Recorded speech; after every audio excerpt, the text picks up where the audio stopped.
And here we are again, the Danny and Troy show.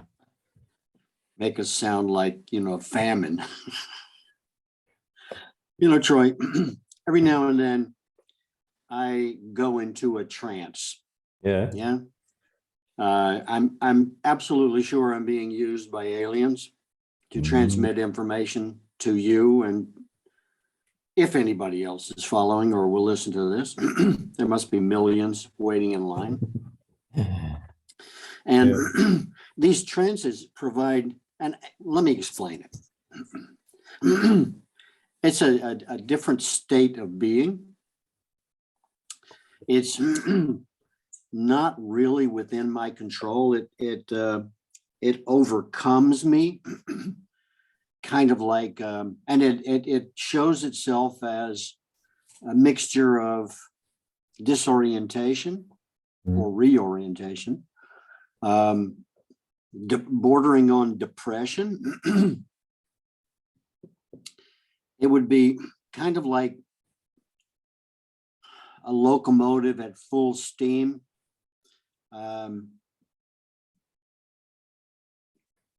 Pulling a heavy load from the beginning. So you've got, spinning the wheels to create the traction between the wheel and the track. And it's a very unsettling moment. And it comes over me a little bit like sleep does, but that's why I call it a trance or an alternate state of being or whatever. Thank God it's only you, because I don't know if I could say this in front of a crowd of people. Right? But I know I'm nuts, so I think it's okay.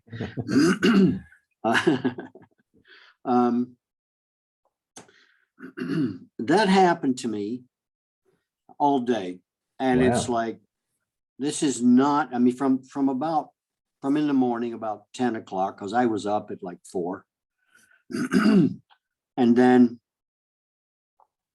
I think that's what COVID is. You've got this whole colony of alien beings that are looking for like a conference room. Yeah. So they find one and, they have a party and they leave the hotel all torn to shit. And everybody's drunk and feeling lousy, and the management's trying to throw them out and, that whole story.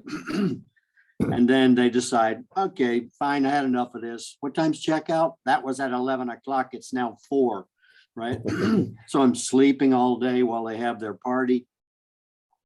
And they leave stuff behind, somebody forgets their suitcase. Somebody else is drunk in the corner, babbling on and on about the losses he's suffered and so on and so on. And all that translates into something totally unexpected, because I'm really kind of like dealing with the moment. None of this stuff occurs to me while it's going on. But it's definitely some kind of occupation and rearrangement of, shall I just say, things, which leaves me or brings me to a starting point. Much the same place as any good writer or inventor would hope to be, after not knowing how to deal with their life and, waking up like the guy in the corner, your head feels like a church bell, and it's never worth it. It's sort of like, well, what must be going on in Ukraine right now? You're occupied, you didn't want it, you shouldn't have done this, but you did. And this is what results. And you're thinking, well, if I didn't know that, I wouldn't have done it, and so on and so on. So it usually leaves itself with me in very short terms, because that's what the hotel owner wants. If he's going to get any payment at all, it's going to be some revelation, right? Or something that somebody tips him on the way out, right? Like the guy that organized the whole thing, holding his head at the swinging doors, you're standing there and he, puts a doubloon in your hand or something and walks out and you're happy to see him go, Yeah, but you've got the doubloon. right. And that doubloon was for you and me, a starting point, an idea, a place where when you read these words, a little bit like the elixir, right?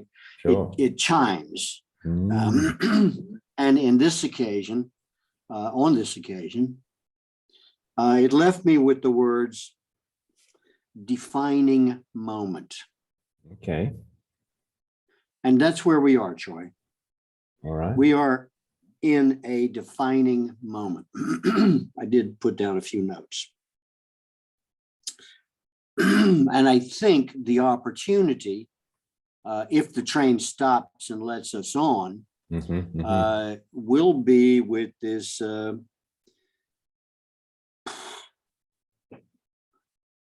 designers of the future, Right. El Futuro. Mhm. If my dream is transmitted, or these visitors, whoever they were, Right. go and infect some of the other designers, and we all come to a defining moment. Sure. Defining moment also means this is where everything changes for us, or everything comes together, Okay. or you finally understand something, or any other way you want to express it. Sure. So I thought, okay, well, what do I have to say about this is a defining moment? Okay. And it came out in a very strange way.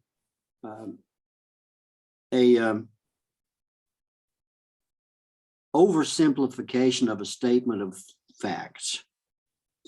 And you'll see what I mean when I finish, and then I'll be happy to shut up about it and go clean up the hotel rooms. You can imagine, I think I'll burn the sheets. But what services do we provide? So I made a list. All right. And that list is from my own point of view, at least initially, because I knew Sure. I'd be sharing it with you, and I don't want to do it for you. Sure. Sort of take the property I'm going to introduce you to and surround it with a hurricane chain link fence, before I show you where it is and what it is. So I'm sure that the next stage will be where you and I congeal, the meeting of the two, and come up with the next order of business, which I feel pretty sure of. So what I wrote to myself was, this is a defining moment to consolidate all of my resources. USA, Dubai, Russia, South America, Australia, Indonesia, Taiwan, Bhutan, EU, and I stopped there. So then I said, okay, what services do you provide? And it's like squeezing a tube of toothpaste, not rolling it up, but squeezing it. And they used to make them out of like lead or something, so you squeeze them, Oh yeah. it looks horrible. So what services do we note provide? 165,000 data scientists, experience, change management, leadership, introducer, organizational development, not the same as change management. I know they switched words, but I think it's different for me. A way forward, extensive international accomplishments, could say global there. And then I started going into sub-paragraphs, and I stopped quickly. And that was principally Bhutan, Dubai, being ministries of happiness as one aspect. Imagine yourself in this room, and you can't see what Lena calls the museum, but every good psychologist has all of these. I mean, Freud did it, right? And all these other people who learned from Nietzsche, they have all this stuff around for a reason. When somebody takes this place, when I move on, well, then it's going to be like either pushed into a dumpster, a bin, or at a yard sale where they sell everything, that I bought for $500 for like Yeah. $1, Yeah, that kind of stuff. right. Then there are my friends in Russia who offer extensive extensions.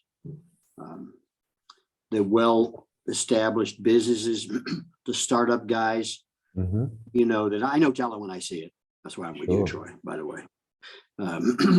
Belgium, Luxembourg, and so on and so on. And I'll give you later on, I'll give you the name of the other institution in Russia I promised you today.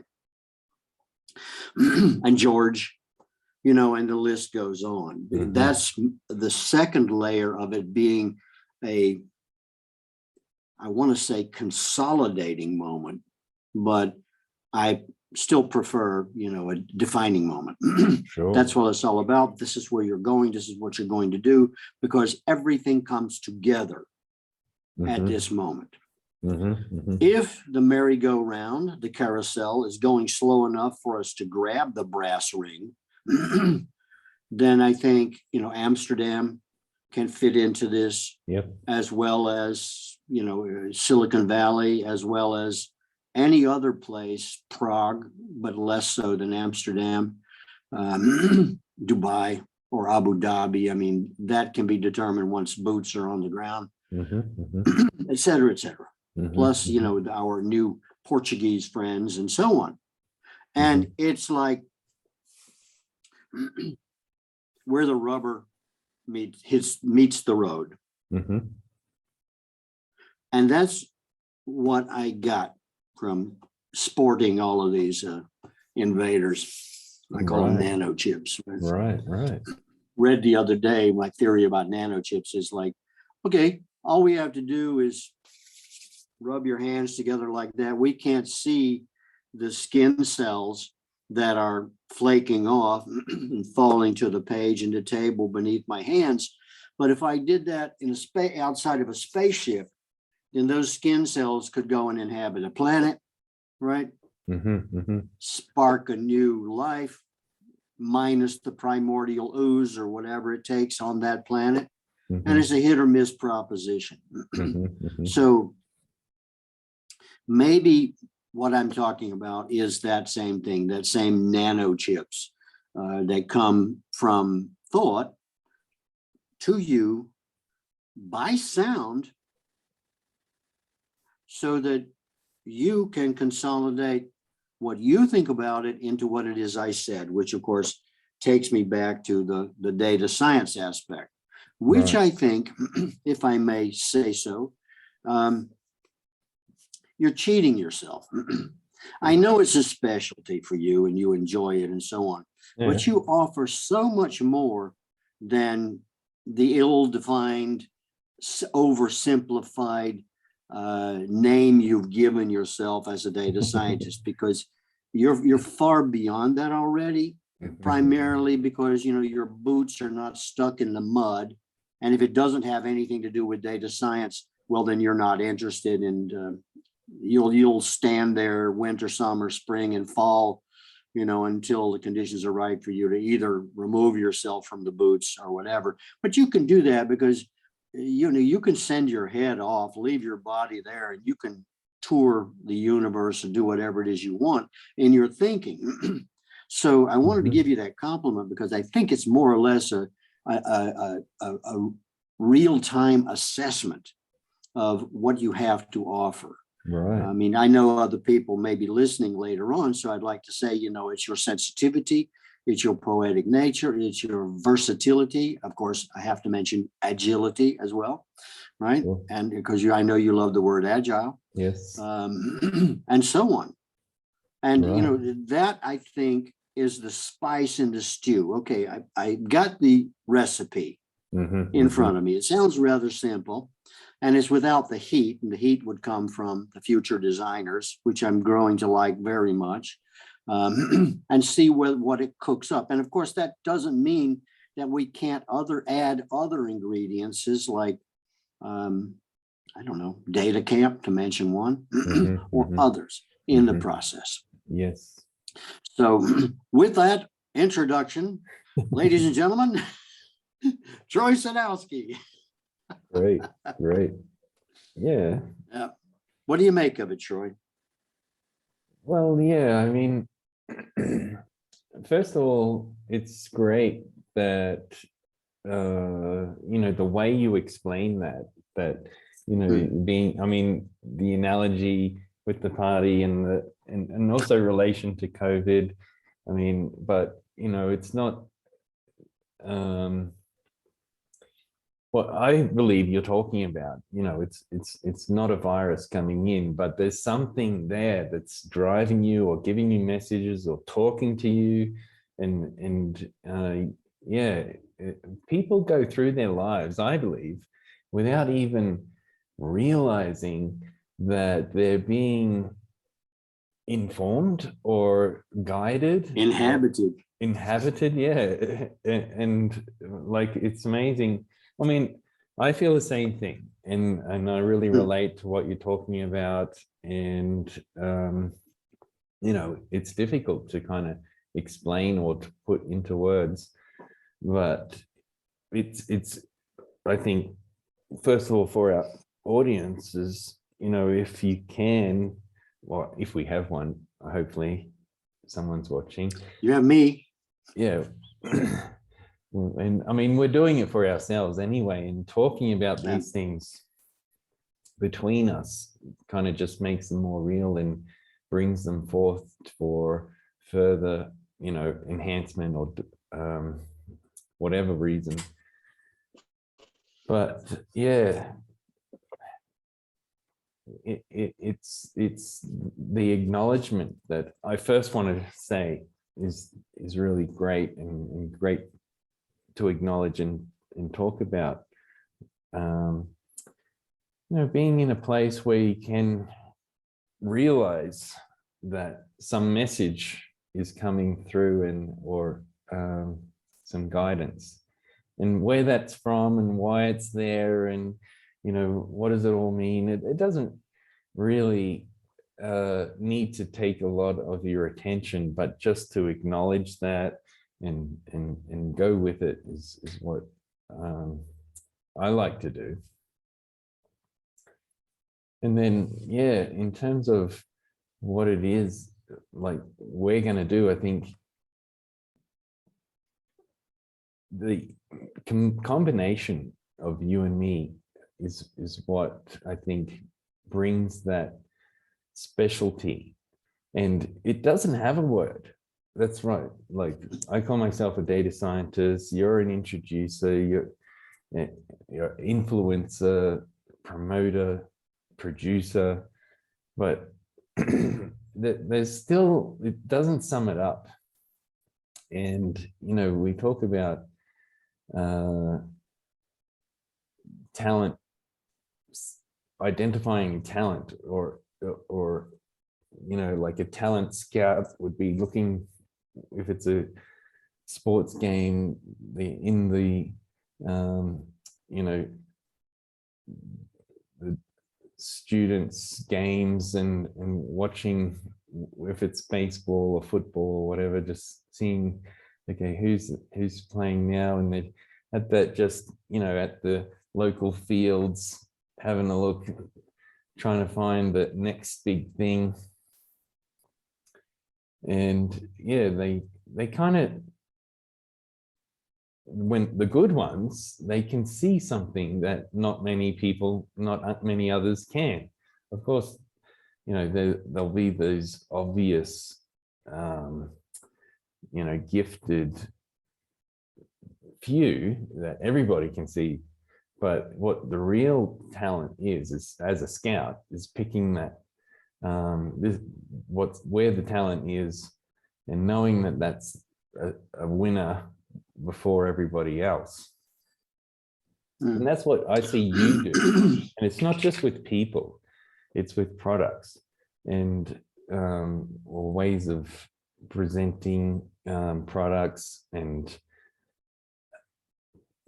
avenues and values, and all those things that go behind people and what they're doing in terms of offering individual services or combined service into a product.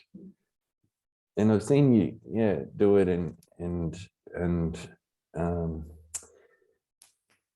I get amazed, like how you kind of pick up on things and say, you know, and it's not just the talent, but you can see the raw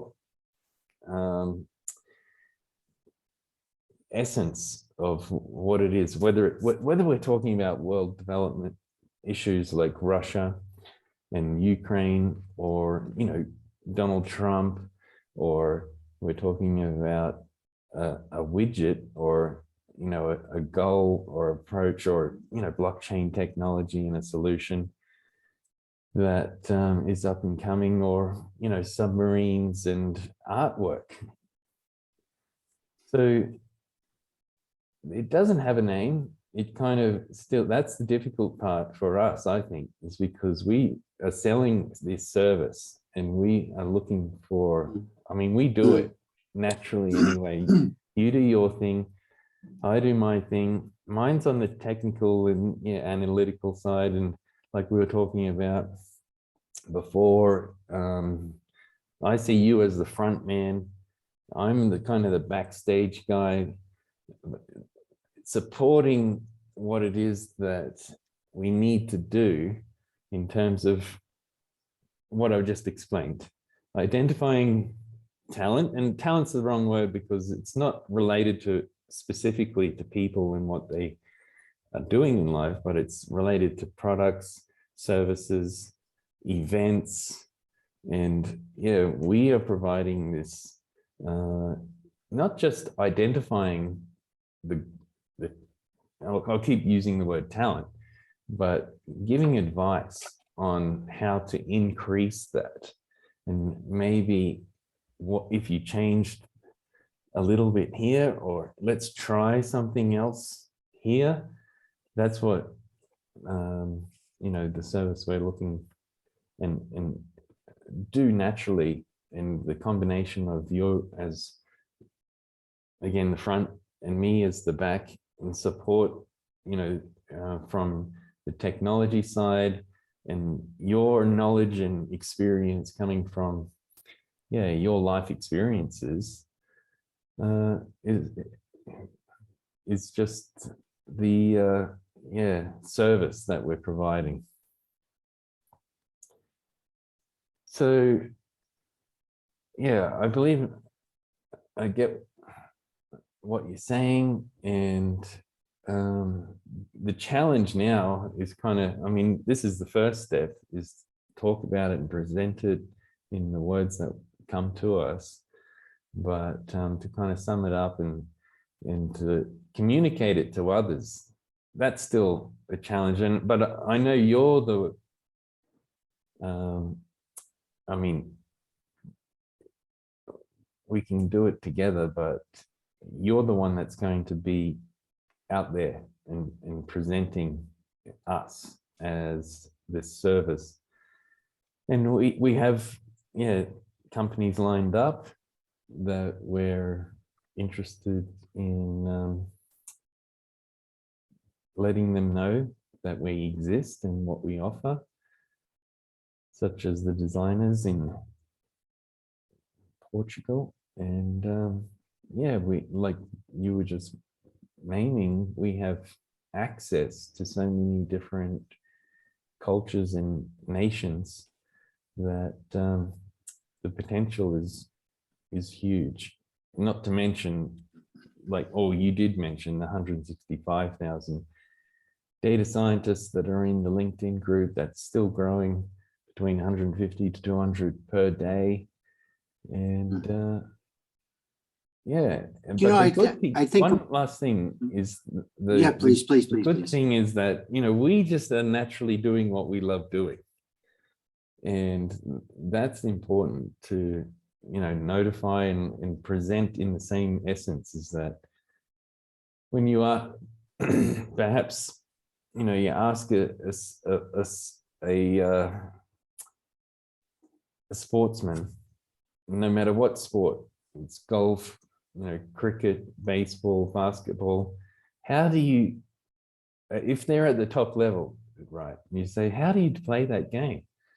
And it's not something they can write down in a book, or of course they will explain it as best they can, but it's just something that comes to them.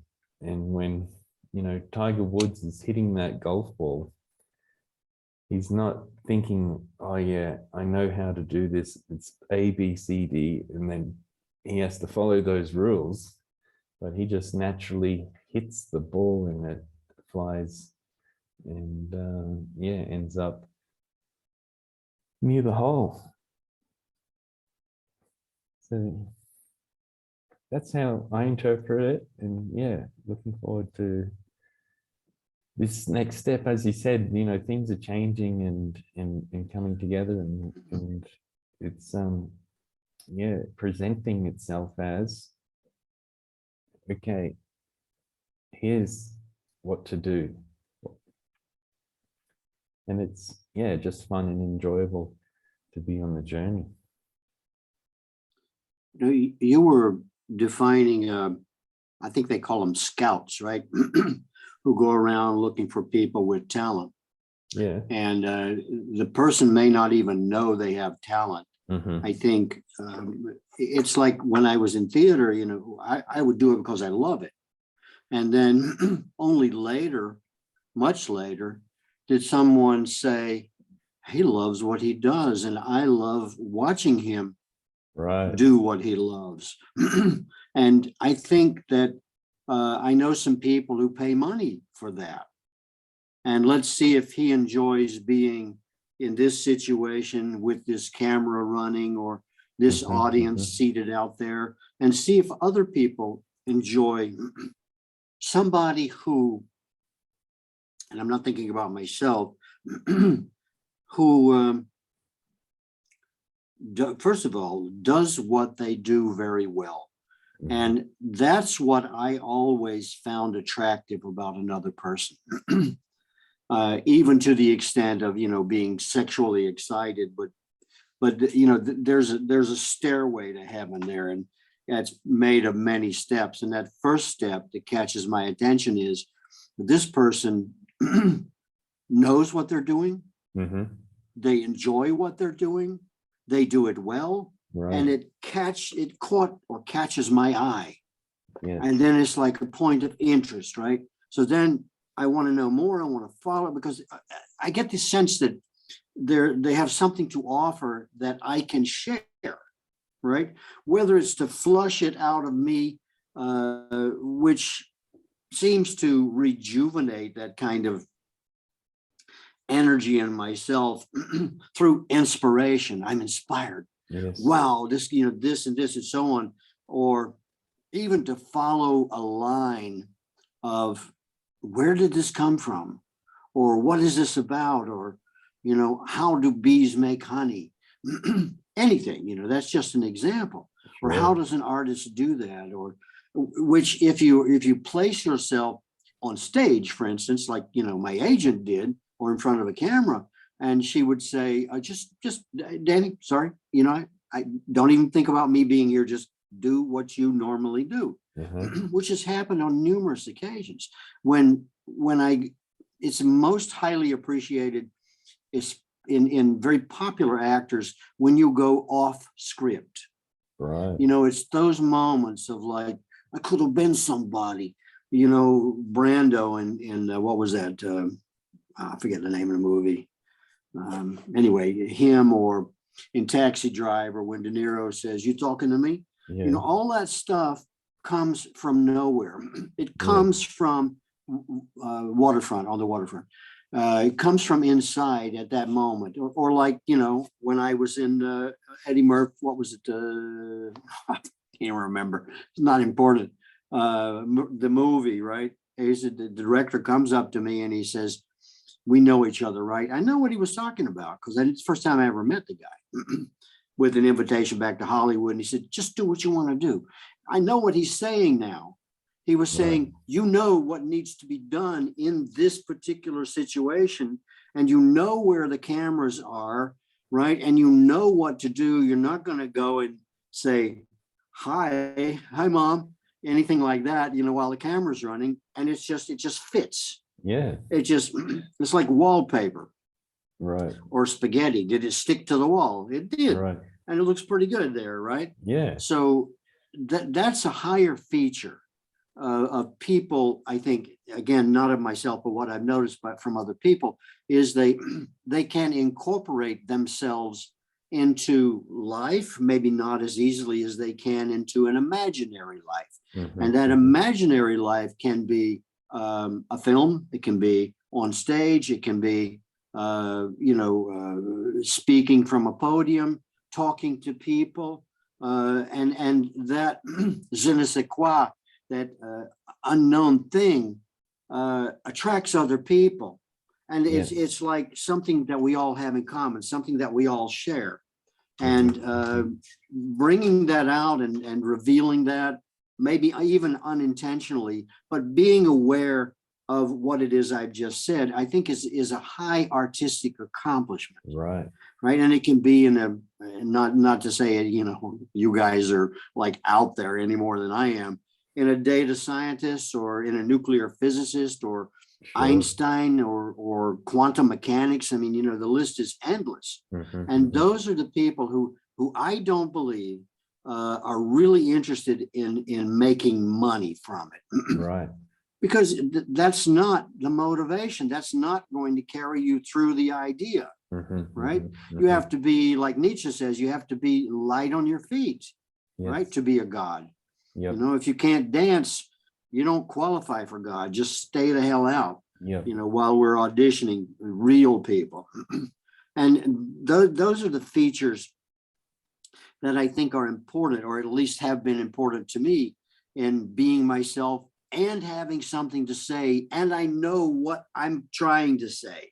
Sure. And I know, what I want. Those little things that, I was never taught that in school.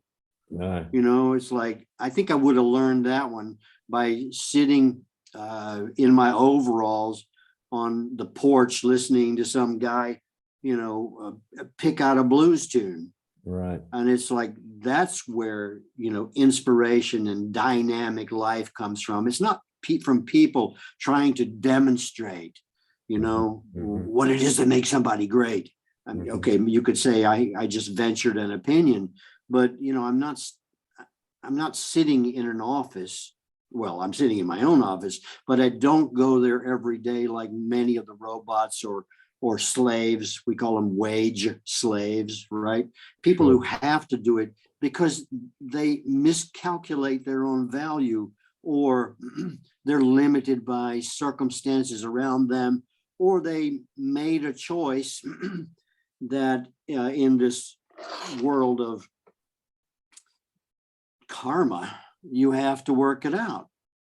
Yeah. And if you don't work it out, even if you just can't seem to put the knives and forks and spoons in the place that you yourself prepared for them. So there's something in that selection. And do you put them with this ladle up, or do you put the knives with the blade down? I mean, all this sort of stuff goes into our everyday life from the moment we get up and put our feet on the floor, right? To when we walk out to the car or whatever it is, or even order a coffee or make coffee ourselves. Yeah. That sense of being in that place, that sense of presence, right? That you put yourself in that place, which is, highly applicable to the stage, for instance, right? Sure. You have to be there. And that's what that magic is, whether there's a camera or not.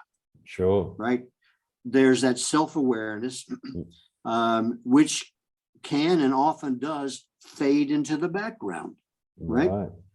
It's not like I'm watching the release or the dailies of when they show us what we shot today and how whether or not how it's going to fit in the film or not, or do you have to do a reshoot? None of that's that's the next day.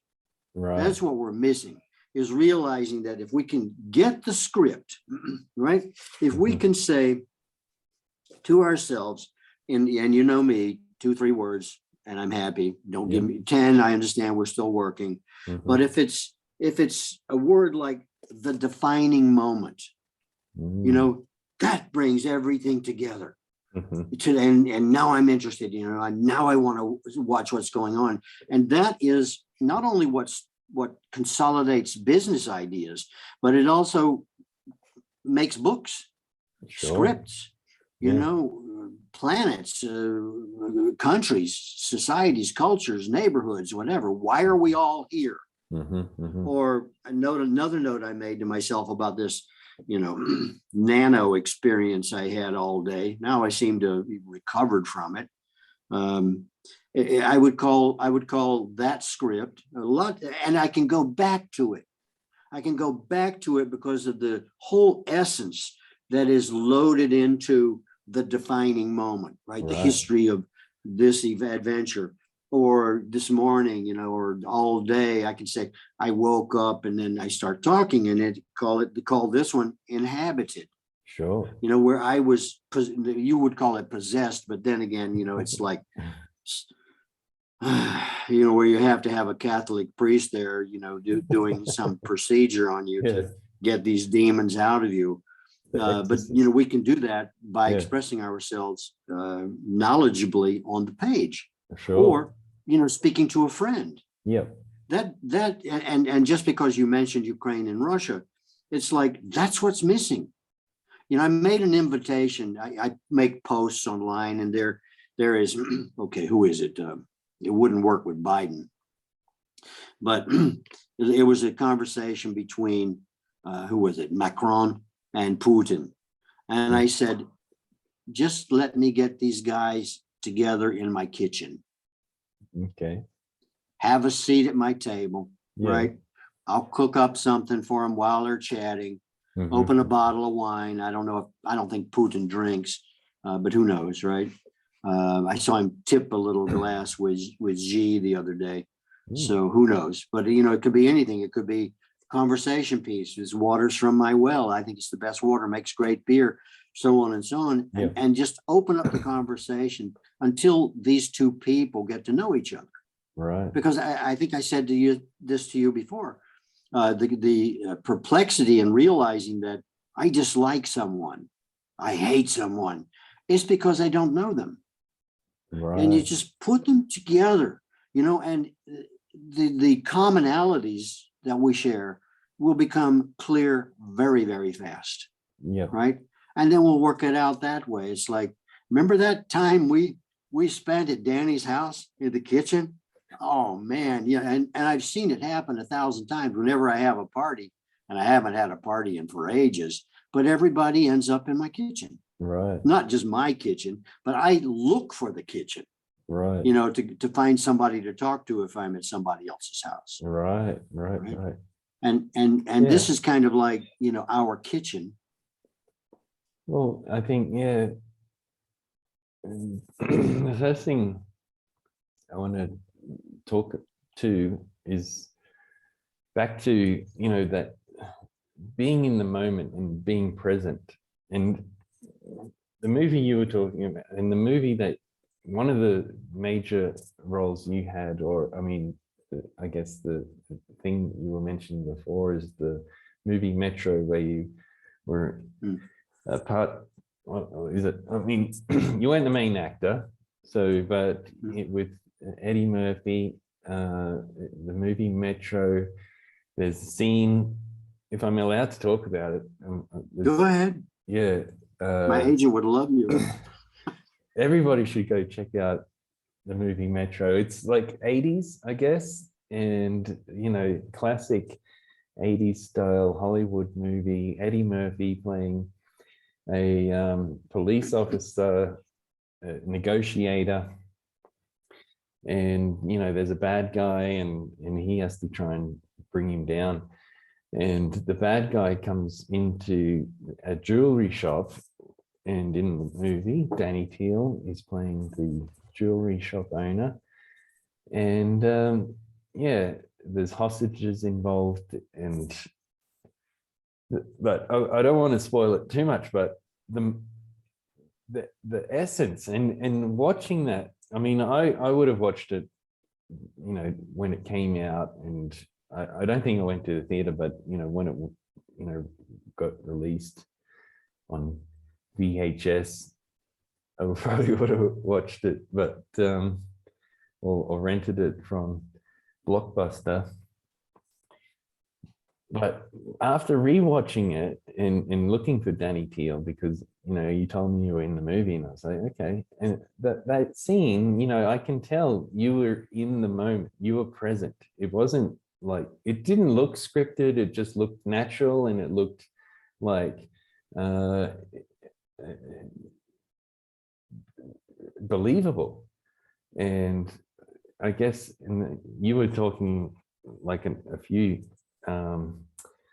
weeks ago, or months perhaps, about, you know, after you made that scene, people were giving you that compliment, as saying, you know, that was brilliant, and you know, you should do this. And you know, talking about being identified as talent, or you know, the Scouts job, to see that, you know, that's what I see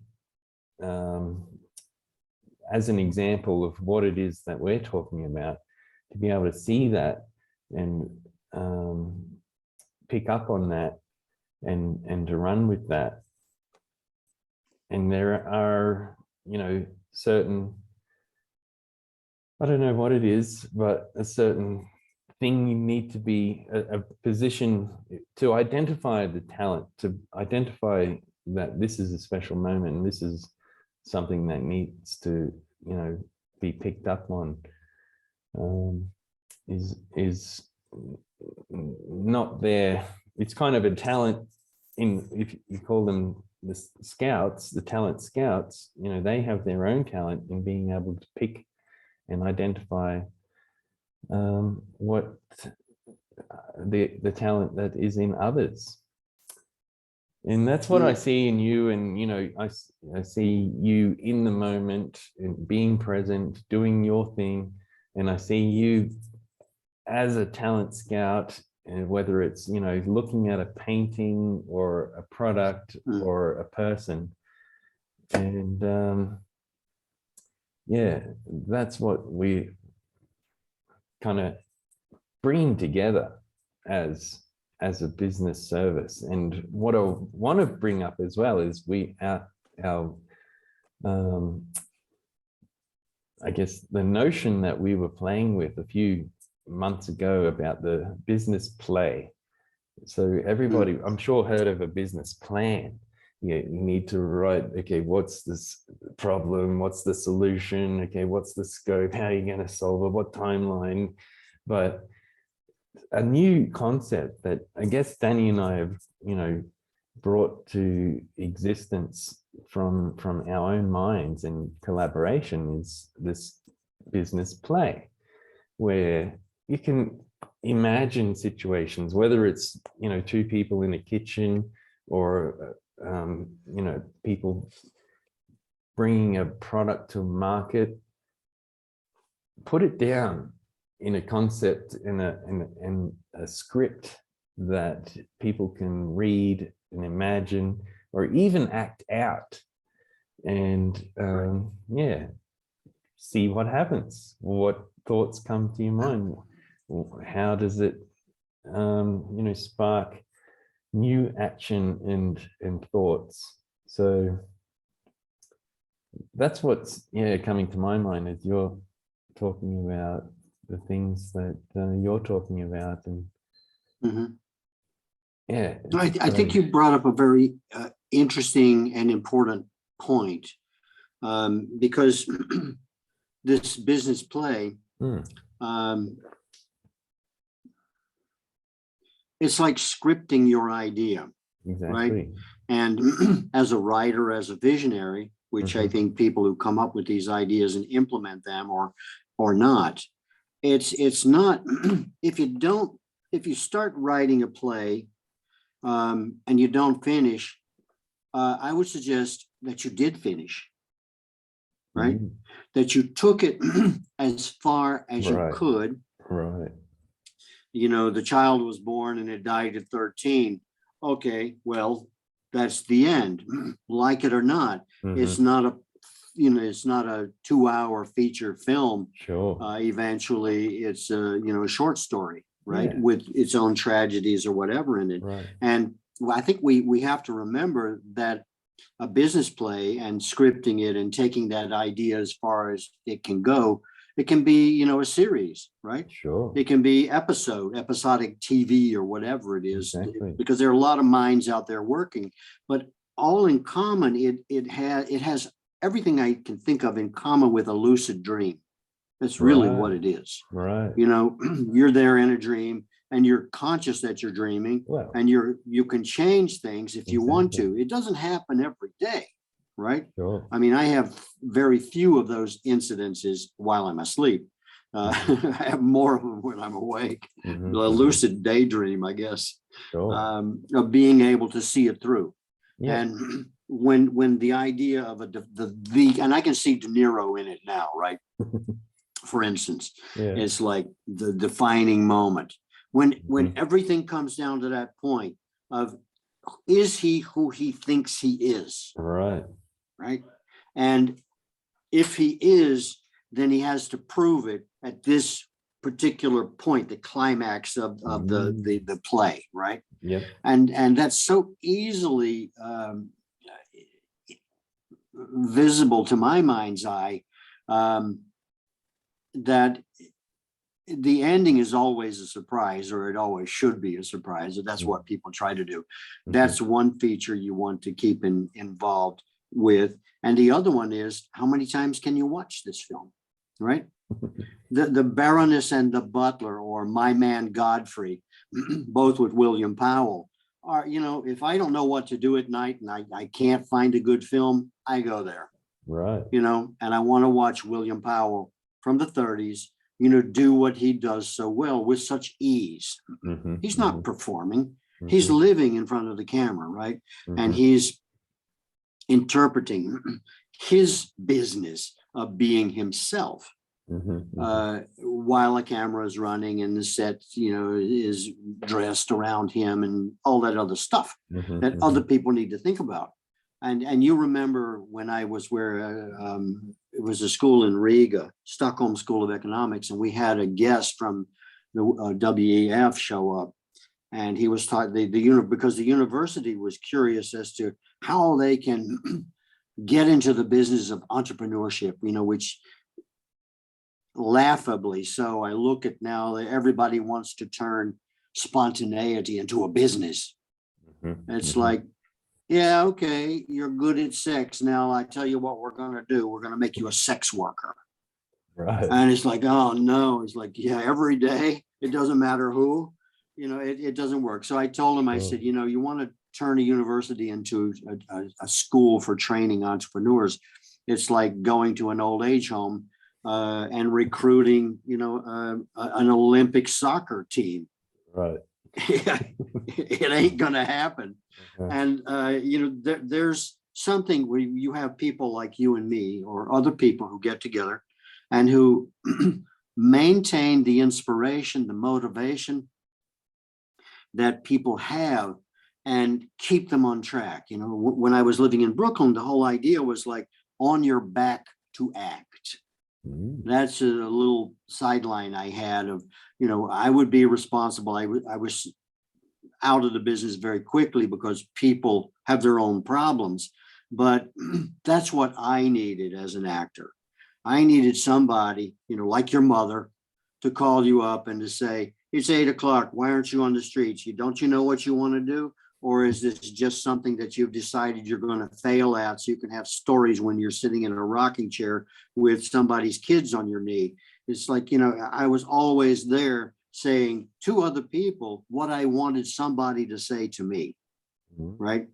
Okay, you're a waiter. Oh my God. Yeah. Well, you know, people ask you, what do you do? Oh, I'm an actor. No, you're not. You're a waiter, right? Be honest Sure. with yourself. Mhm, mhm. And if you want to be an actor, then act. Yeah. That's why you came here, didn't you? Yeah. It's like people told you you had something special, right? Well, that's the first requirement. Yeah. Now, maybe you're not capable of doing it yourself. Maybe you need some assistance. Maybe you need some encouragement. Maybe you need to flush out that idea, right? Exactly. That defining moment. There you are. Sure. What do you do? Exactly. I didn't know what I was going to do, when that scene came, but the guy pulled that gun in my face, and it was like I was not concerned about how I was going to react, Right. because I had one thing on my mind, right? Serious, single-minded determination to get done what it was I was there for, Right. to stop that guy from killing everybody in the jewelry store. Mm-hmm, Right. And that was it. And it was like, Mamma Mia. And the director, I think Clarence Carter, I believe it was, principally said, that's incredible. And he said, I'm going to put it in because it's a tension builder. Yeah. And it worked like a charm. That's when, he said, come back to Hollywood. It's like, man, I'm on my way. I just flew here from the East Coast, I'm on my way to Russia. And before I do that, I've got to write a dissertation. And I've got to rebuild a house. Mm-hmm, mm-hmm. And when was that? That was like April, right? And it was like my appointment in Petersburg starts in October. Now, can I do all of that? Right. Right. I'm here to shoot the film, right? Triple scale, I think it was. It's like a lot of money, and I can use that money, and so on and so on. Sure. And but it did not, none of that affected me. None of that entered into that particular scene. It was like dry cleaning. I had to brush all of the dirt off of myself and be present for one day. Not even a one day. We finished, in a flash. Helped his budget. I think he loved me, right? Right. Because he didn't have to use a lot of film. And it all works out that way with these analogies, these kinds of things. And that's, I think, what I try to apply every time I'm doing something. And then, to step out of myself and to be a producer means that, okay, if I have a title role, this is why, being a triple threat, if you're another kind of triple threat, would be a writer, director, actor. Number one, that's a tough job. Sure. Because we didn't throw in producer. It's like, oh, I missed something. Yes, right. Let somebody else manage that while you get yourself through the film. That has to have a lot of objectivity. The same as you were mentioning earlier about a business play. Okay, how about a business film? We can film it too, right? Or you can realize that you're either the star of your own show, or you're a bit player in somebody else's movie. Yep. Right. And that's a lot to ask. And people who watch films, read books or whatever, and get inspired with ideas, it's not required to be, a success. Go back to being in Riga, the Stockholm School. It was like, number one, you have to understand, if you're very lucky if you've got one class with one Tom Cruise in it. But you've got a lot of other people in the room who are probably interested in lighting and staging and management, all the other aspects. Yes. And that's what they're missing. Right. And I think that's one of the ways we can help to just to edge into a commercial here for a minute, right? With 165,000 people, right? That's a talent pool. And we can say, okay, auditions for the defining moment and what it's about, and have somebody come and do a piece. It's magic, really, to put together a really good team. And I've been looking at how people advertise their jobs and all in preparation for what we're doing. And I rarely see, and today I saw one, and it's like, wow, it's interesting. They said requirements for the job: innovative and enthusiastic. Right. And I said, now somebody's thinking. Sure. Right? They're digging through the trash heap, looking for somebody who needs a job, who'll tell you anything you want to hear. Right. Yeah. They just want a job. Please, I need money. Okay, calm down, have a drink. And that is part of the process of change management, of course, what we're plugging for. Sure. And this was not meant to be, a show about us, but it is in a certain sense about how we think about what we do. Yep. Right. And it's not always a perfect match.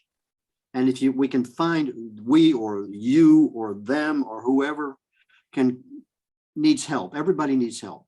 And the objective is not to do it alone. No man is an island, right? That's right. And but yet at the same time, it's nice to know that we're there. And that one word I wanted to say, I'm talking myself to death, is that when you were talking, the word came to my mind is that the one thing that I feel is very special at this moment is that we're talking about is being exemplary, right? That we show what we do.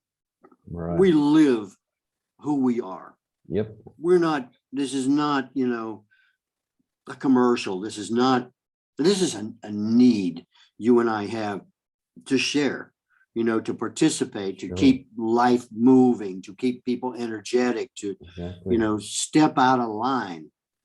Sure. That's what we need. I don't want to be in a line, and I don't want the words for that, they're using, the United States says this about Russia. It's like, you know what? I disagree. If there's anybody, that needs to be sanctioned or crimes against humanity, it's my country. Right. If you want to, have the same rules for everybody, and Russia stepped out of line, you can't do that. And only today, when Lavrov and whoever the foreign minister of Ukraine is were in Turkey, they almost used the words that I put on it. It's like it's a police action. Right. It's not a war or an invasion. Russia came in and said, "Stop killing our people." Right. And what did they do? The targets they took out, military. Right. And then the United States, who do they target? Civilians. Well, we'll just sanction them to death so they'll admit defeat. You don't know Russians very well, right? And then once they've admitted defeat, close this thing up. Then we'll have them, like we did before, and that destroyed Russia and the Soviet Union. It's like, you're missing something, man. You're not doing anything good for anybody with this liberal hegemony nonsense, which is obviously already failed, right? And you and I are good analysts, and we know what the answer is, and we have to wait weeks sometimes for the major players to get it. Yep. Right? Yep. This is not a war, Joe. Joe, wake up. Come to the office, Joe. American people need to hear from you. And it's like, say what? Or Kamala in Poland. Did you see the clip today? I mean, she's talking in Poland, and she said something like, they asked her, what is America's concern about the refugees from Ukraine? And she gave that Hillary laugh, the one that Hillary gave when she said, we came, we saw, and they died. And it was like, they asked her that question about the refugees, and she said, she gave the Hillary laugh, and then she said, a friend in need is a friend indeed. Cut, camera, go over here. Yeah. And it's like, Mamma Mia, who's running this show? I feel like sometimes people are listening or watching my posts, right? In Washington somewhere. It's like, here, Danny says we should do this. Yeah. And then, okay, take us 3 weeks to get it through. And then finally, okay, there we are again. But that means to me that I can recognize, a horse is a horse. Sure. It's not a horse designed by a committee is called a camel, right? Right. And that's what we're doing. We're riding into battle on a camera. I'm in a camel and facing in the wrong direction. It's crazy. Yeah, like you said, we are just doing what comes naturally, what we want to do, what we feel. Yeah, there you go. We don't have to try, but we see also benefits in doing what we're doing and offering that as a service. And Yep. yeah, the evidence is there, like your track record and I guess, yeah, the accomplishments and luck that I've had. But We've had a yeah. couple of good moments. So it's that exactly. I mean, just finding ways to collaborate, you know, is, and be in the moment and be present and just see what happens. And Yeah. that's And passing it on, if for what it's worth, sure. to other people, Exactly. you know, that we can assist Exactly. with the things that we have done. I would like to think we can just continue and do better, Exactly. right? Yep. And that's I think the purpose or one of the effects or offerings that we have, you know, to say to people, we're here if you need us, Exactly. you know. Yeah. And you can help us accomplish what we want to accomplish by helping you accomplish what you want to accomplish. You know? Yeah. And we, yeah, have those words in mind, like exemplary, and then, you know, pushing ourselves or being out of the box, or, you know, alternative opinions, being open. These are things that we bring in, and also like we talked about in the beginning, is being open to these messages or voices or guides that come when you have the space to allow them to become aware. So that's, you know, another important aspect is to be in a space where you can be aware of being guided. And I Wow. think you talk, I mean, we mentioned the word being present. And when you are present, things just flow, and like, Yeah. you know, amazing scenes happen in Hollywood movies, like your scene, paintings get painted, inventions get invented, and products become, you know, revolutionary. And these are the things that happen from a present position. Danny and Troy show, right? That's And what the we're here Danny and for. Troy show, wasn't that? What a title. Yeah. Great. Troy, I know we're near the end here, Yeah. but can I talk to you after we go offline Yep. about something? Okay. Okay. Thank you, everybody. And Thank you, Troy. yeah, thanks everybody, and Okay. stay tuned till the next Danny and Troy show coming soon.